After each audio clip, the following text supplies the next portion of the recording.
In this video, we will talk about schools as open systems. These videos in our course are based largely on Lunenburg and Ornstein's 2011 Educational Administration Concepts and Practices, published by Cengage Learning. So we will talk about schools as open systems and discuss the five main elements of open systems, such as inputs, transformation process, outputs, feedback, and environment. We will also discuss an extended version of the open systems theory, the learning organization. So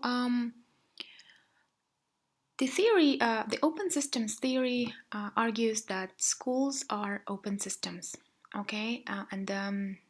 The core of the concept is that schools constantly interact with the external environment, right? And in fact, in addition to just interaction, schools they do and they really have to structure themselves, organize themselves in a way so that they could deal with the forces in the world around them. Okay, this is completely a different perspective from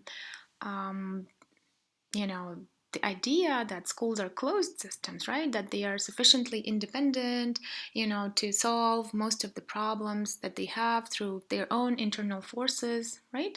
And that really schools don't take into account forces in the external environment. Perhaps at certain stages in history, schools reminded more like closed systems, but more recently, as education and educational outcomes become, strategic goals and strategic, measures in the societies. Schools really have become open systems, right? An example of an open systems theory would be No Child Left Behind in the United States, right? When after the NCLB laws were passed, states began to focus their attention on standards, accountability, and the improvement of student achievement, right? And implemented assessment systems nationwide, statewide, right? And all of that, impacted local schools and local school districts everywhere in the United States, right? So no public school in the United States was closed system anymore, right? They were all open systems, constantly interacting with the environment and really organizing their work in a way to deal with what was required by the world around them. So this figure shows what the main elements of open systems are, right? So in an organization, an organization is within an environment, right? And it has inputs, right? And then transformation process, and then outputs. And from the outputs, there is this feedback line towards inputs and transformation process again, right? So let's look at, and you see that this line between environment and organization is not solid, it is dashed, meaning that an organization isn't really closed. It's open to the environment, it interacts with it in response to the forces in it. Okay, so let's look at each element closely. So the inputs in schools as open systems are really of four kinds: human, financial, physical, and information resources. Okay, so human resources, it's very clear, it's teachers and personnel. Financial resources are funds, the money that comes to school. Physical resources include supplies, materials, facilities, equipment, and information resources include knowledge, curricula, data. Right? The transformation process in the open systems means basically that school administrators, they combine and coordinate all of those resources, inputs, in order to attain the school's or a district's goal. Okay, and usually the goal is, broadly stated as something like learning for everybody, right? So ideally, students that come into schools are transformed through this transformation process into educated graduates who then contribute to the environment, really, right? And in the process of this transformation, the school as a system, it adds value added, right? Value added is an important concept. We will encounter it later many times, to the work, to the whole thing, right? To the goal. So some components of the, you know, transformation process are, internal operation of a school or a school district, right? It's operational management, uh, and which in turn includes things like technical competence of school administrators and other staff members. This operation management really includes all of those things, such as decision making, communication skills of the personnel, right? How they plan things, and how they cope with change. Okay, so the next, you know, unit, element of an open system is outputs. Okay, so the main goal of, main job of a school administrator is to secure and use those inputs we discussed from the environment, transform them, while also, addressing external forces, and produce outputs, right? And really, outputs in a school are the attainment of the goals and objectives of the school or the district. Those could be, further specified. And examples of this product's results and outcomes are student achievement, teacher performance, growth levels of students and teachers, student dropout rates, employee turnover, student and employee absenteeism, employee management relations, other things such as school community relations, maybe employee job satisfaction, etc. And another element of open systems is feedback, right?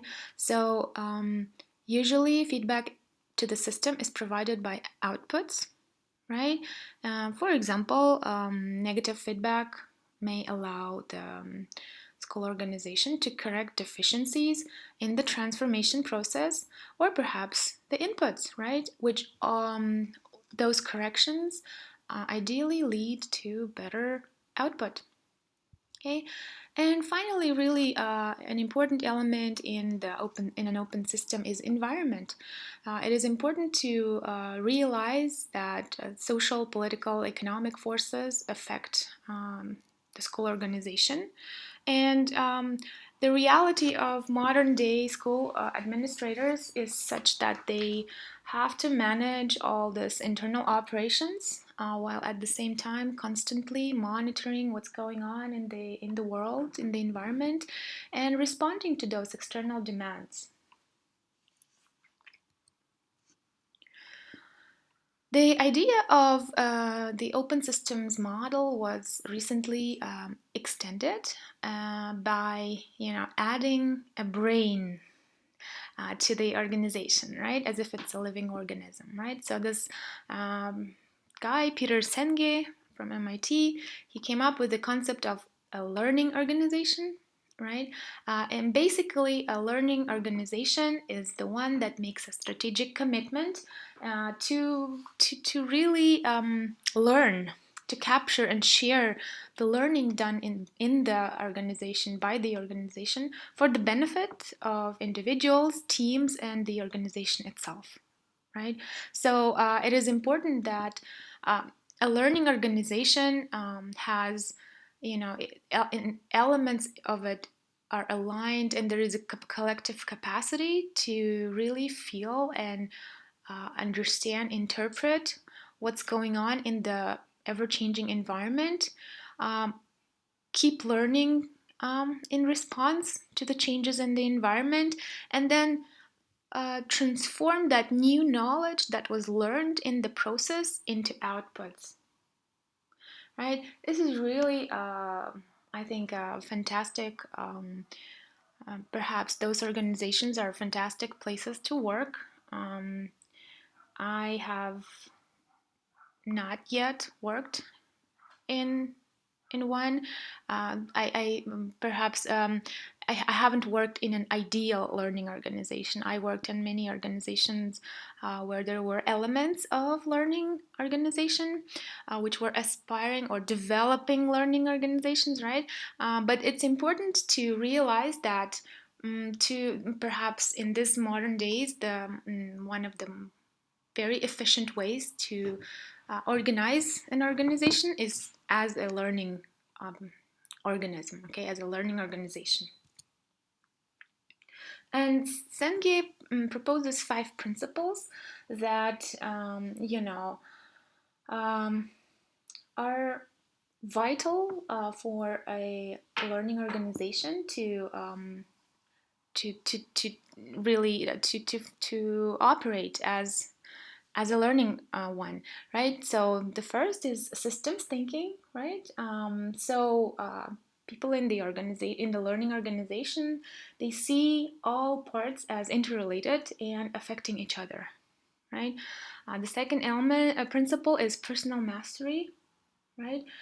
So people are committed personally to really learn lifelong learning to excellence, to the vision of the organization.